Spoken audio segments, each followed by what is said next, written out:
Bien-aimés dans le Seigneur, que Dieu vous bénisse de partout où vous êtes. Un homme complet doit chercher à savoir, il vient d'où, il est où, il va où, il est qui, il a quoi.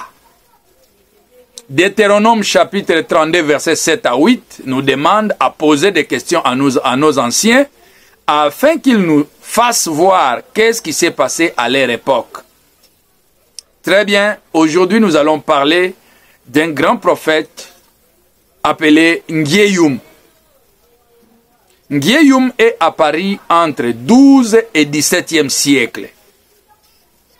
Le prophète Ngiyum est apparu au milieu du peuple Péchi, les Ngui ou les Bangoli actuels, depuis l'Égypte. Il n'avait ni père, ni mère, ni sœur.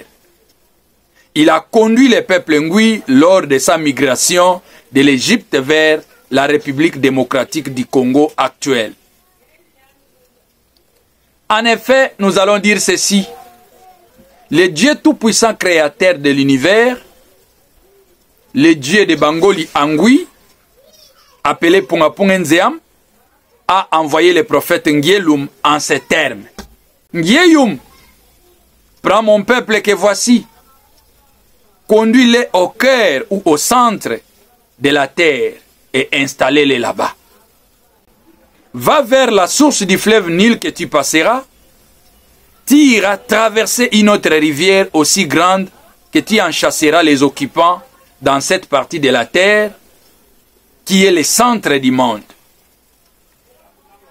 Cette partie est le pays que j'ai juré de donner au peuple Ngui ou Bangoli.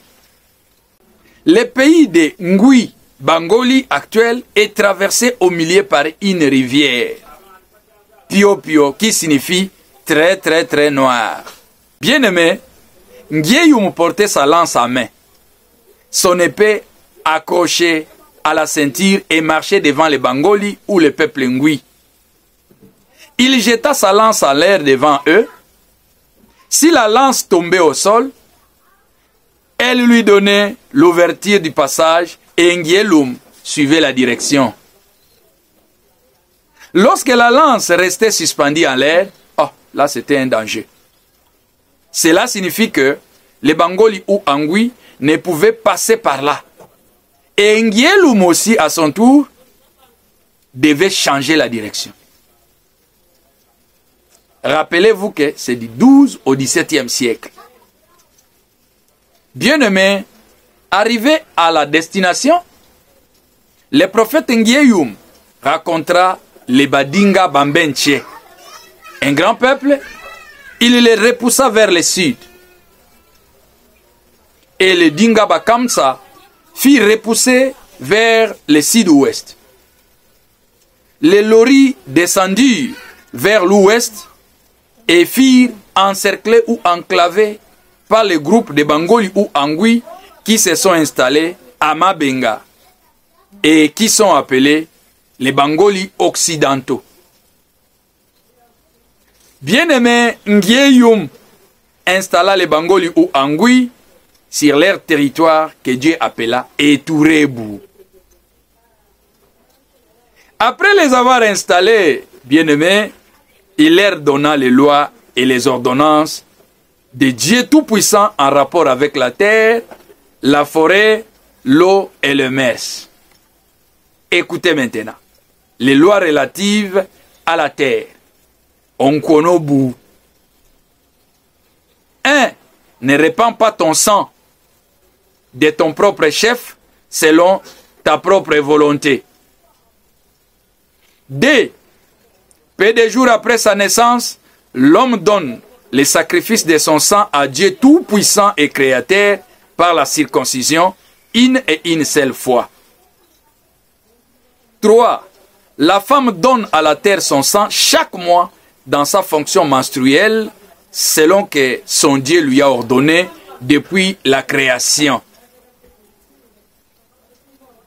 4. La femme sacrifie son sang à Dieu chaque mois qu'elle s'accouche, car là, elle a réuni l'âme, l'esprit et la chair, et en a fabriqué l'homme. 5.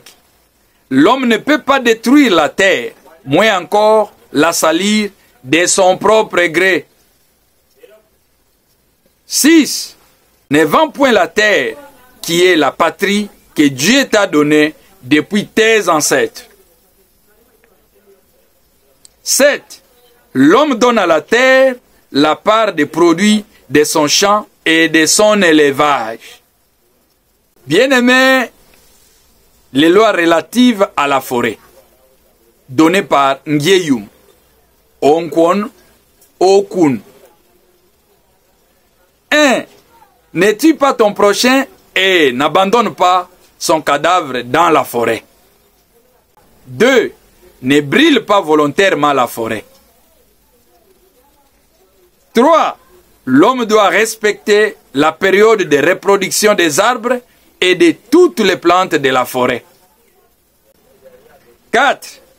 L'homme donne à la forêt la part de la moisson une fois par an ou par saison. Bien-aimé, encore une loi. Troisième loi, la loi relative à l'eau. Onkono vai. 1. Ne tue pas ton prochain et ne jette pas son cadavre dans l'eau. 2. Ne détruis point l'eau, ne la pollue pas pour obtenir des poissons.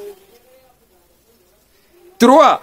Ne va pas te laver à la source d'un ruisseau. 4. L'homme doit respecter la période de la reproduction des poissons et faire la pêche à la période indiquée. Bien-aimés, maintenant on va voir les lois ou les ordonnances de Dieu relatives aux mœurs. 1. Ne pas voir le sang du prochain, ne pas tuer. 2. Ne touche pas à la femme d'autrui, ne commets point d'adultère.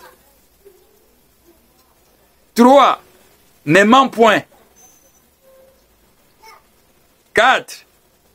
Ne couche pas avec la femme pendant les jours. 5. Ne couche pas avec la femme qui a ses menstrues. 6. S'abstenir de faire les chants lors de la première ligne.